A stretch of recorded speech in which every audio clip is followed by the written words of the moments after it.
You're Locked on the New York Rangers, your daily podcast on the New York Rangers. Part of the Locked On Podcast Network, your team every day.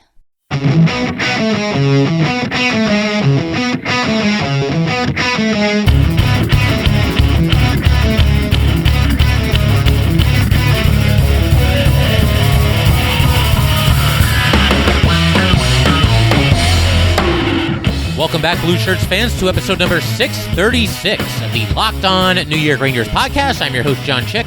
Just want to thank you guys for making Locked On New York Rangers your first listen every day. We are free and available on all platforms. That song you're hearing right now is, of course, Leave the Lights On from our good friends in Passafire. You can check those guys out anywhere you get your music. And today's episode of Locked On New York Rangers is brought to you by BetOnline. BetOnline has you covered this season with more props, odds, and lines than ever before.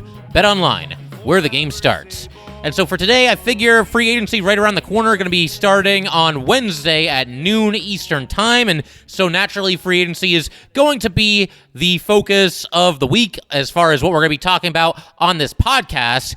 And the way I see it, we've got 3 more episodes before the start of unrestricted free agency here. So today, what I want to do, it's something that we've done every season on Locked On New York Rangers, is we are going to take a look at the remaining New York Ranger unrestricted free agents. We've covered some of the bigger names so far, but we're going to go through some of the other names, the kind of second tier of unrestricted free agents that the Rangers have, so to speak. And we're also going to start what we're going to be doing later in the week, and that's looking at unrestricted free agents from around this league, players that the Rangers could be interested in, and players that could be a fit for the New York Rangers. And in some cases, players who would not necessarily be a fit for the New York Rangers, even if they're kind of being bandied about as, potentially being a target by the Rangers once free agency starts.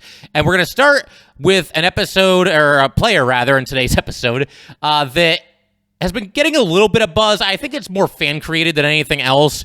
But basically, we're going to look at Evgeni Malkin here, because it sounds like talks between Malkin and the Penguins have really hit a standstill. They've already brought back Chris Letang. Letang took a little bit of a hometown discount in the hopes that the Penguins would also be able to re-sign Evgeni Malkin. Malkin has seen guys like Brian Rusk get an extension, Casey DeSmith, I believe, as well. And it sounds like Malkin, going by this one report, he has texted his teammates that the Penguins don't think he's any good anymore. And so a lot of Ranger fans, and maybe even a couple people that cover this team, have floated out Evgeni Malkin as a possible free agent target by the New York Rangers. I'm not really feeling it in general, and I'm not even sure how it would be possible. But I'll take a look at this as objectively as I possibly can and just kind of examine it from all angles and see if there's any way that the Rangers could bring in Malkin.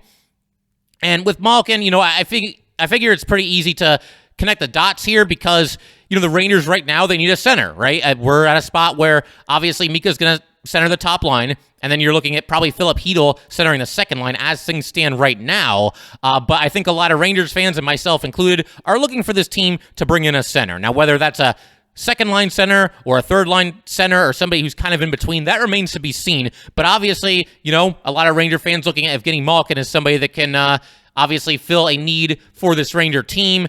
To me, there's a lot of reasons why this probably can't happen, and several reasons why it probably shouldn't happen. And we'll start with the can't, and that's going to be the salary cap. I know we've talked about this quite a bit on this podcast, but right now, as things stand, according to various reports that are out there right now from people that cover the NHL as well as the Penguins latest offer to Evgeni Malkin was for 3 years and a total of $18 million, so $6 million per season.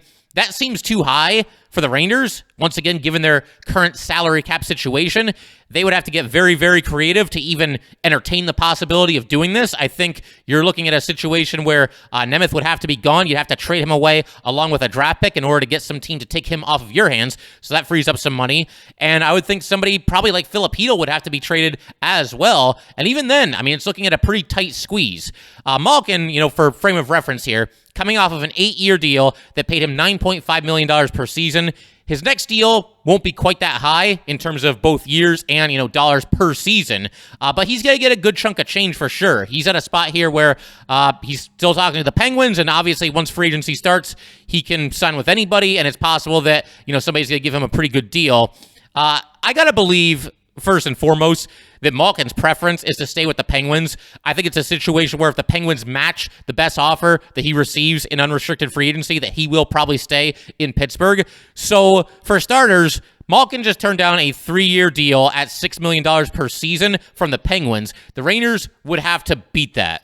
Certainly in terms of dollars and probably in terms of years as well. It sounds like Malkin, for his part, would take a 4-year deal with the Penguins at $6 million per season, but he wants that 4th year, and the Penguins have been hesitant to go to that point. And, for the Rangers, again, I can't see them exceeding what the Penguins are offering him. I don't even see how they can exceed what the Penguins are offering him, once again, due to the salary cap situation. But to take it a step further and look past the salary cap, Evgeni Malkin is going to be 36 years old at the end of July here, and as is the case with many, many players around this league, he's starting to tail off a little bit. I mean, he's getting towards his late 30s. This past season, he skated in 41 games, 20 goals, and 22 assists. So 42 points in 41 games. There's a lot of players in this league that would kill for numbers like that. But with Malkin, excluding the 2020-2021 season in which he had 28 points in 33 games, it's one of the more anemic seasons that he's had really ever since he's come into the league. And I should probably point out something to say in his defense if there's people that, really want to see the Rangers do this and bend over backwards to try to sign Evgeni Malkin. And they do exist. I mean, they're out there. There's a lot of people that are probably hearing this and saying, no way, no chance, no way the Rangers can or should do this. And I'm mostly on your side, but there are some Ranger fans that are all about this. They would love to see Evgeni Malkin, maybe even as a little bit of a middle finger to the Penguins, like, hey, we got your guy and he's going to help us win now. Who knows? But I should point out, something in Malkin's defense, even though he was a point-per-game player, his numbers were down a little bit. He didn't always have the best wingers, for the most part. I think in the playoffs, he was out there with Kapanen and Zucker, while Sidney Crosby gets to center Jake Gensel and Brian Rust. So there's quite a drop-off there from the first line to the second line as far as the wingers are concerned. If Evgeni Malkin comes to the Rangers and gets to center a line with Artemi Panarin on it, I don't even care who the right winger is. That's already an immediate boost for Malkin. Obviously getting to play with Panarin. And, as far as who the right winger could be Lafreniere playing on the right side, could be Kakko, could be Krasov. There's another number of options. Either way, I think, Malkin would be playing on a better line with the Rangers than he was on the Penguins, so it's possible he could see an uptick in production because of that. So in conclusion, I'm pretty much out on Evgeni Malkin. I'm not going to trade away young, cost-controlled players like Kakko or Hedl to open up both short-term and long-term cap space for somebody like Evgeni Malkin and then barely be able to squeeze him under the cap anyway and be up against the cap for God knows how many years going into the future here. I would rather have Andrew Kopp, honestly. I mean, Kopp is said to be seeking $5.5 million per season for 7 years. I mean, that is a pretty big commitment. It's obviously a lot of years, but Kopp is quite a bit younger than Evgeni Malkin. I think he's got a better all-around game than Evgeni Malkin. He can do more things, power play, penalty kill. He plays shutdown defense, wins faceoffs. I mean, Malkin's pretty good on the faceoffs as well. But, Kopp has already shown that he fits in with his team, and that's another thing. I mean, would the chemistry be thrown off if you bring in somebody like Evgeni Malkin? Think about how nasty these games between the Rangers and Penguins were this past season. So, I'm just not feeling it for basically a myriad of different reasons. I'm starting to think there's a decent chance that Malkin ends up signing somewhere else next season. I just don't think it's going to be with the Rangers. And like I said, as this week continues, I'm going to continue doing what I just did now. We're going to spotlight different unrestricted free agents from around the league, guys that I think could be fits with the Rangers. Maybe even in some cases, we'll talk about players that I don't think are fits for the Rangers, or it's a situation where I don't think they can afford certain players. We're going to look at a bunch of different players from every different angle, leading into free agency on Wednesday. And then obviously whatever happens, we'll be back to talk about, whoever the Rangers might sign in free agency after, the window is open there. That's pretty much it as far as Evgeni Malkin is concerned. And like I said, for the rest of today's episode, I want to take a look at the rest of the Rangers unrestricted free agents, just kind of talk about, what they did for the Rangers this season, if there's any chance they could be back, what it might cost, et cetera, et cetera. You guys know the drill. We're going to be doing all that in just a second. But first, just want to let everybody know that today's episode of Locked On New York Rangers is brought to you by Athletic Greens. I started taking AG1 because I wanted a supplement that actually tastes great, and I wanted to see what all the hype was about. Now I've been on it for about 4 months, and I love it. It doesn't taste like it's super healthy. It has kind of a mild tropical taste that I actually look forward to each morning. So what is this stuff? With one delicious scoop of AG1, you are absorbing 75 high-quality vitamins, minerals, whole food source superfoods, probiotics, and adaptogens to help you start your day right. This special blend of ingredients supports your gut health, your nervous system, your immune system, your energy, recovery, focus, and aging. It is lifestyle friendly whether you eat keto, paleo, vegan, dairy-free, or gluten-free. It costs you less than $3 a day. You're investing in your health, and it's cheaper than your cold brew habit. Athletic Greens has over 7,000 5-star reviews. Right now, it's time to reclaim your health and arm your immune system with convenient daily nutrition. It's just one scoop in a cup of water every day. That's it. No need for a million different pills and supplements to look out for your health. To make it easy, Athletic Greens is going to give you a free 1-year supply of immune-supporting vitamin D and 5 free travel packs with your first purchase. All you have to do is visit athleticgreens.com/NHL Network. Again, that is athleticgreens.com/NHL Network to take ownership over your health and pick the ultimate daily nutritional insurance. All right, just want to thank you guys, as always, for making Locked On New York Rangers your first listen every day. We are free and available on all platforms.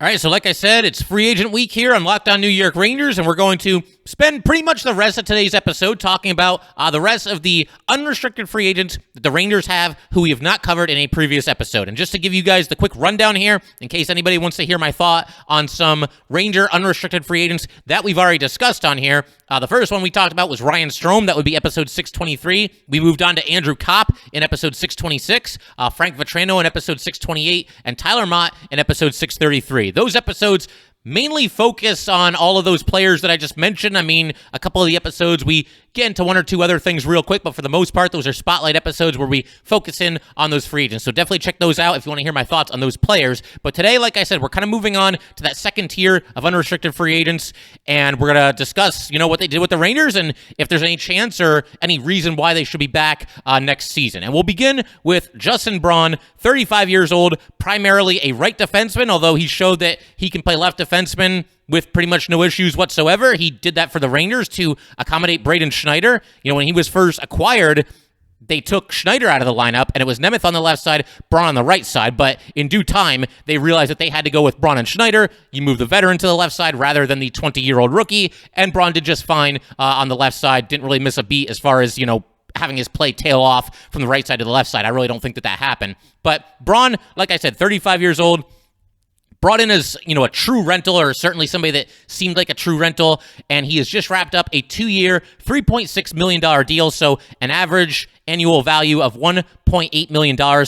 69 games this past season with the Flyers and the Rangers, 61 with the Flyers, 8 with the Rangers, 6 goals, 12 assists. He was also a +2 overall. He averaged 19 minutes and 32 seconds of ice time. It's interesting because his ice time really dropped from the Flyers to the Rangers. When he was on the Flyers, he was out there for 20 minutes and 1 second per night. And then with the Rangers, 15 minutes and 52 seconds. But that's to be expected. That's just what happens when you go from playing on a really bad team to playing on a very good team. And I will say this as well. He was a +2 with the Flyers. The fact that anybody, we've made this joke before, but the fact that anybody on the Flyers this past season was a plus, that's pretty amazing. And I think that deserves a tip of the cap in and of itself. So props to Braun for that. Again, when this trade was made, it felt like the very definition of a rental. With everybody else that the Rangers brought in near the deadline, whether it was Kopp or Vetrano or Mott, these are guys on expiring contracts, but you could at least talk yourself into believing that, maybe the Rangers would look to hold on to one of these guys. I mean, certainly not all three. They wouldn't be able to afford that, but maybe at least one of them.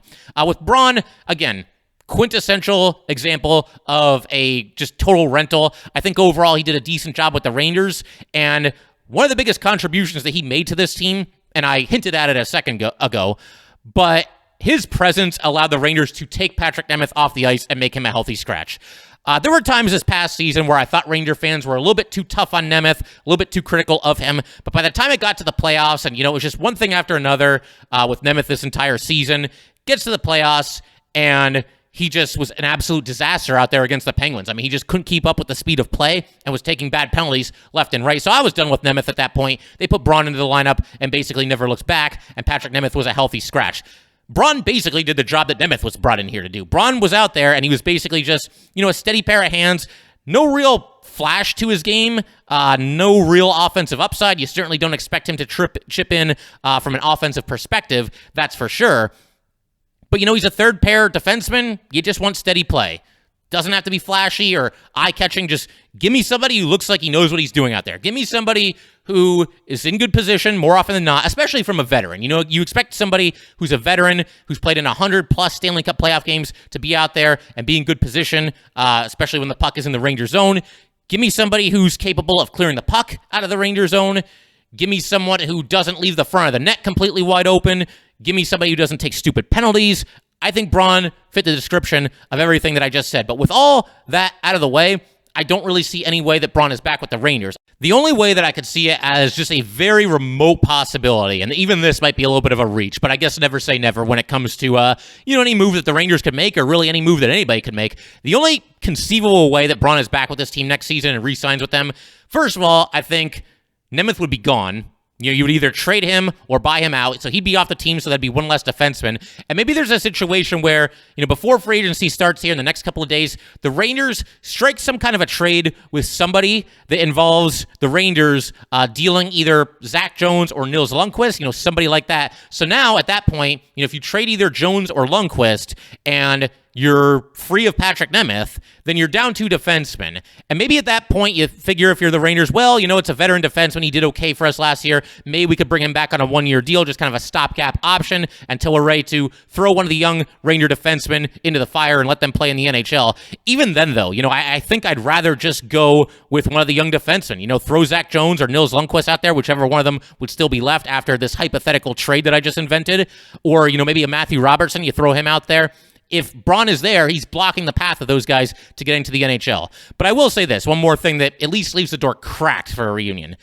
It's a question that I would propose really to Justin Braun himself. How bad does Justin Braun want a Stanley Cup? Because keep in mind here, this guy's going to turn 36 in February. He has now played 119 Stanley Cup playoff games. He went to the finals with the Sharks in 2015, 2016. Still has not won a Stanley Cup. So with Justin Braun, would he take a pay cut, and would he stick around with the Rangers on like a 1-year, $1 million deal?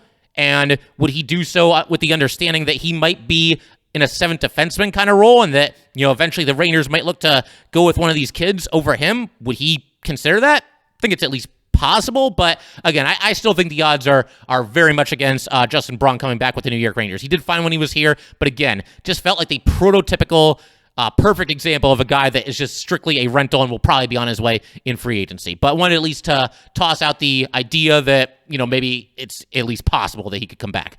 But we're going to continue talking about the rest of these unrestricted free agents on the New York Rangers in just a second. But first, I just want to let you guys know that today's episode of Locked On New York Rangers is brought to you by BetOnline.net. BetOnline is your number one source for all your betting needs and sports info. Find all the latest sports developments, league reviews, and news, including Major League Baseball. BetOnline is your continued source for all your sporting wagering information, including live betting, esports, and scores. And BetOnline.net remains the best spot for all your sports scores, podcasts, and news this season.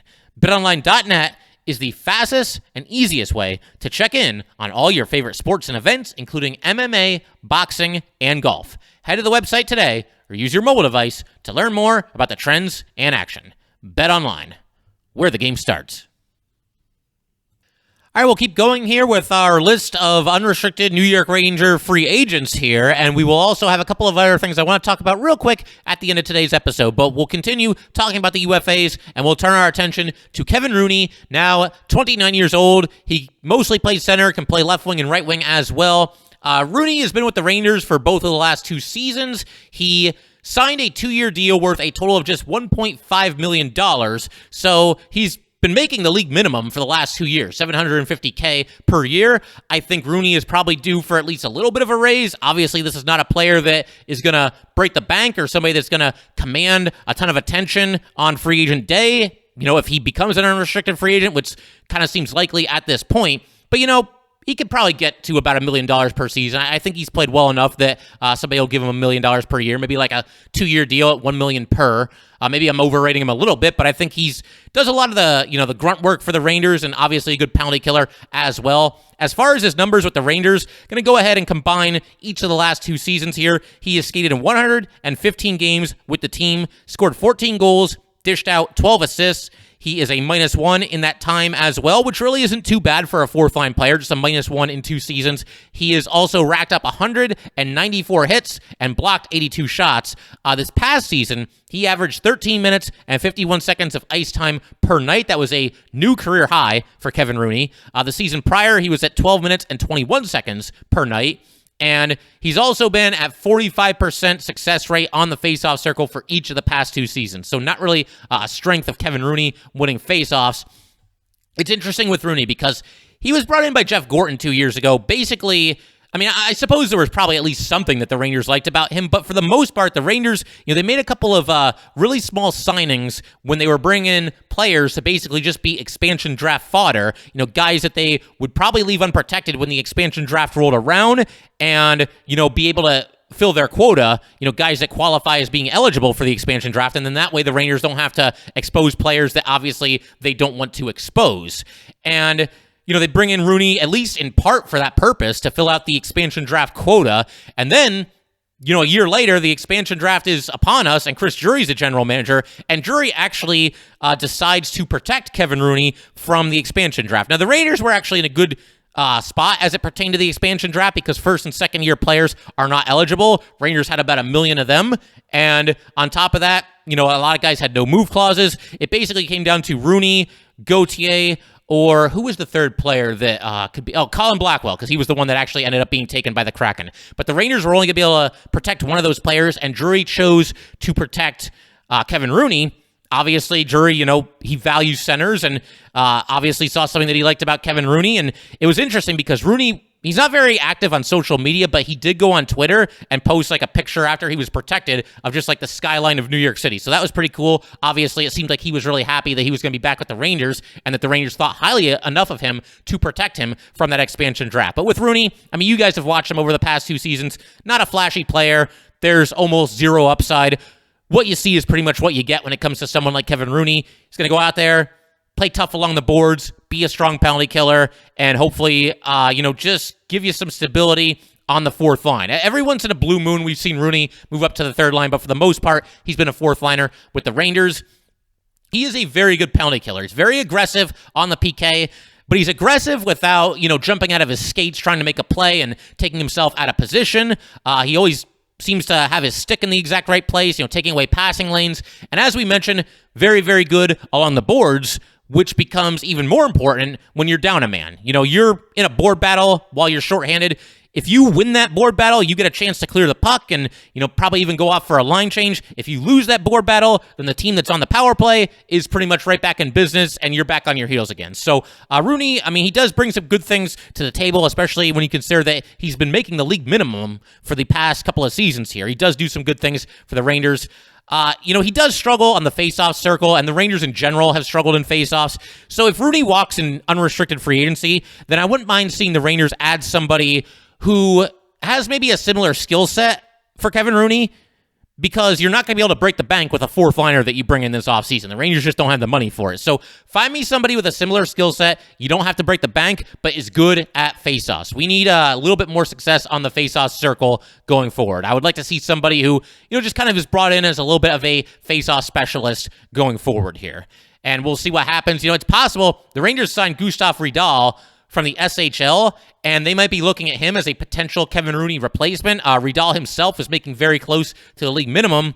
By that same token, Riedel could start the season in the AHL. Maybe that opens the door for Kevin Rooney to come back. I wouldn't mind Kevin Rooney being back on the Rangers, but probably only at 6 figures, because again, we've talked about this quite a bit this offseason, but it's one of those storylines that's always there. It's always at the forefront. The Rangers have to save money in places where they can save money, and one of those places is going to be on the fourth line. So we'll see. If Kevin Rooney's willing to come back on like a 1-year deal or a 2-year deal, and he's still only making 6 figures, I say why not? You have to round out the roster somehow, and he's familiar. I mean, you could bring in somebody who's very comparable to Kevin Rooney. Like I just mentioned a second ago, I think somebody on faceoffs with a similar skill set would be nice. But by that same token, hey, Kevin Rooney's been here. We talked about how tight this locker room is, what a close-knit bunch it is. There's familiarity there. Gallant seems to like him overall. So if you want to bring him back at $1 million or less than $1 million preferably, then why not? Go ahead. He'll basically just do the same things he's been doing these past couple of seasons. Won't be a superstar, but will be a hardworking player that does a lot of the little things. All right, moving along here. Greg McKegg.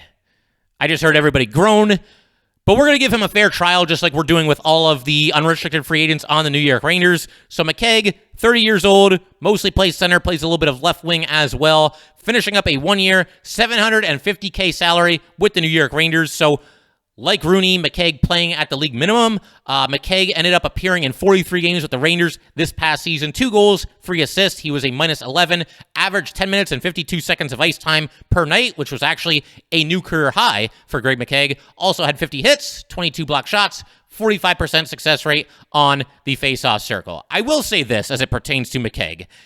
Between McKegg and Rooney, I definitely would not want to have both of them back. The Rangers at most should only be bringing back one of these guys because at a certain point, you get players like Rooney and McKegg who don't really have any upside. They work hard, but they don't really have any upside whatsoever. Sooner or later, these guys are going to be blocking the path to playing time for young Ranger prospects, guys that they're really high on, whether it's Brandon Othman or Will Cooley or Ryder Korzak or somebody we're not even thinking of. I don't want to see Greg McKegg and Kevin Rooney making up 2/3 of the fourth line next season, and all those guys are not able to make their NHL debut and not get some seasoning and not step in and contribute to this team the way that the Rangers are hopeful that they'll be able to do eventually. So, again, I don't want them both back. If either one of them is brought back, though, it should only be for 1 year, and I think it should be done with the idea that, whether it's McKegg or Rooney, okay, this guy's going to be back, but he's not a lock to be in the lineup every single night, because I think the door definitely should be open for an Othman or a Cooley or a Korzak, one of these Ranger prospects to eventually push one of these guys, whether it's Rooney or McKegg, push them out of the lineup and into the press box. Look, if Greg McKegg wants to come back to the Rangers on a 1-year deal at $750,000, fine. It's not going to hurt this team in any way. It doesn't even make a dent in the salary cap because you're paying him the league minimum. So it's fine if they want to bring him back as a depth piece and somebody that they see as, someone who could be a healthy scratch on certain nights. But once again, it needs to be done with the idea. If you bring back Greg McKegg, it should not be with the idea of him playing 82 games next season. It should be done with the idea that some of these kids can and will be given every chance to eclipse him and, like I said, push him into the press box on most nights. And we got one more unrestricted free agent that I want to talk about here today, and that would be Keith Kinkaid, who spent the vast majority, all but one game, in fact, of this past season with the Hartford Wolfpack. He is now 33 years old, which is quite a bit older than I thought he was. I would have guessed he was maybe like 30-ish. But yeah, Kinkaid, very weird career arc. Got off to a really good start with the Devils. Kind of just fell apart over time. He was on the Canadiens for 6 games, got absolutely shelled. He's basically been an AHLer ever since. And yeah, just not starting goalie material in the NHL, it would seem, unless he has just the career renaissance of all career renaissances. But again, just a very strange career arc because he got off to a fast start and just kind of tailed off very quickly. Again, this is another player that the Rangers brought in for, at least in part, for expansion draft fodder. The Rangers need to be able to expose a goalie to the expansion draft, and Keith Kinkaid filled the qualifications for that. The Kraken were never going to take Kinkaid, but every team has to expose one goalie, and Kinkaid was the guy that the Rangers exposed. And so, you bring him in, and he's an AHL, NHL swingman. He's kind of your third-string goalie in the NHL as far as that's concerned. Veteran backup, it's fine. There's nothing wrong with bringing Kinkaid for a role like that. Kinkaid, though, in his first season with the Rangers, actually kind of overachieved last year. Only skated in 9 games, but had a 3-2-1 record, a goals against average of .259, and .898 save percentage. So the save percentage isn't so great, but everything else looks good there. And then this past year, Kinkaid only ended up appearing in 1 game. It was at Arizona. Kinkaid won the game. He allowed 2 goals and stopped 29 of 31 shots. But with Georgiev's departure, I would say there's at least a little bit of an opening for Keith Kinkaid.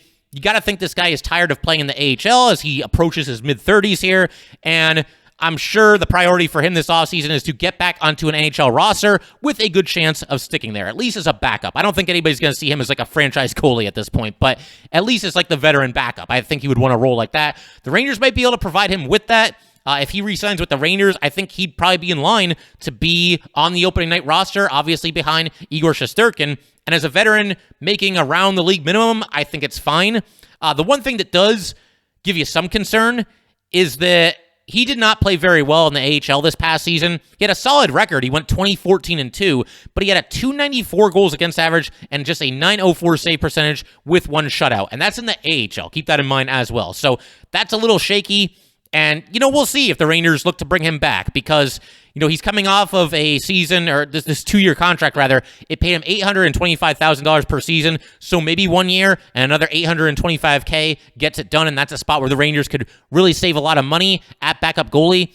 Or maybe the Rangers want to aim a little bit higher, get a goalie who can make, $1 million or $1.25 million next season. I think somebody like Yaroslav Halak maybe comes to mind. We'll see if he would sign for, that little bit of money, but Kinkaid's certainly still in play to be back with the Rangers as the backup goalie. That season that he had last year in the AHL, though, does make me at least a little bit nervous. But then again, he's played very well in the few chances that he's had to play with the New York Rangers. So that's pretty much it for the UFAs. I mean, there's a couple of minor league unrestricted free agents, but I think, starting in tomorrow's episode, we're going to have to turn our attention to some of the other UFAs around the league and guys that I think could be good fits for the New York Rangers. We'll take a look at that in tomorrow's episode. I also want to mention the first buyout window closes at 5 p.m. tomorrow, which is Tuesday, so we'll see if Patrick Nemeth is placed on waivers before then for the purposes of a buyout. We'll also see who else around the NHL gets bought out, and maybe somebody that gets bought out is a fit for the New York Rangers. Obviously, if you're bought out, you're probably not coming off of a very good season, but there's certain players that get bought out that maybe they just need a change of scenery, could be bounce-back candidates, so we'll keep an eye and see what all these other teams do and who gets bought out of their contracts from around the rest of the NHL. And then the other thing I want to mention is that Alex Georgiev, wanted to share this with you guys as well. He went on Instagram and left kind of a farewell post for New York Ranger fans. So I thought we would go ahead and read that right now. I gave him kind of a proper send-off in our last episode where we talked about him being traded to the Avalanche. But on Instagram, Georgiev posted a picture of himself standing in front of the Statue of Liberty. He was wearing a Ranger polo. I get the feeling it was probably an older picture. I don't think he would wear Ranger clothes, a day after being traded to the Avalanche. But this is what he had to say. This is the caption that he left with the photo. It says, I just wanted to take the moment to thank the New York Rangers organization for giving me a chance 5 years ago. That's all I ever needed, from getting the first NHL call-up and reading the letter to seeing this team become a contender and make a run at the Cup. From playing in COVID bubbles to having full stadiums with celebrities behind the bench, it's really been a journey full of memories. And even if that journey wasn't always smooth, it's been an honor putting on that jersey. Thank you to all the staff at the arenas who made you feel like part of a family. And big thank you to all the Rangers fans who were so passionate. It was incredible playing in front of you all. So that's really cool. Obviously, Alex Georgiev with a heartfelt goodbye to the New York Rangers. Look, he wants to be a starter. I totally get that. And he's got his wish. And not only does he get his wish, but he's going to get to play with the defending Stanley Cup champions. Not a bad landing spot for Alex Georgiev, who, by the way, also signed a contract extension, 3 years, worth $3.4 million per season. The other bit of news as far as Rangerland is concerned is that the Rangers development camp has begun today, this morning. It is Monday as I'm recording this. It is underway. All the young New York Ranger players and prospects are there. They're scrimmaging, doing a bunch of drills, doing what they do. And, my understanding, I have the list of all the players in front of me, and you guys can look that up. I actually retweeted it the other day, but I believe all 6 players drafted in this year's draft by the Rangers are attending, as are a lot of the other prominent prospects for this team. So very, very exciting. Cool to see, a form of Ranger hockey happening right now in July. Good stuff, and that's something that we'll talk about going forward as well. But like I said, I think most of the focus is going to have to be on free agency, which starts in about 2 days here, almost 2 days to the minute as I'm recording this. So definitely looking forward to that. And thank you guys, as always, for tuning in to the Locked On New York Rangers podcast, your team every day. If you would like to get in touch with this podcast, please send an email to lockedonnyrangers@gmail.com. Once again, that is lockedonnyrangers@gmail.com. And definitely give us a follow on Twitter as well, at @LO_NY_Rangers. Once again, that is at @LO_NY_Rangers. And definitely subscribe to the Locked On New York Rangers YouTube channel on YouTube. Thanks again, guys. I'll see you next time. Thanks for making Locked On New York Rangers your first listen every day. Now make your second listen Locked On NHL. Locked On experts give you a daily 30-minute podcast on all things NHL all year long. Stay up to date on everything in the hockey world. Locked On NHL, your daily 30-minute NHL podcast.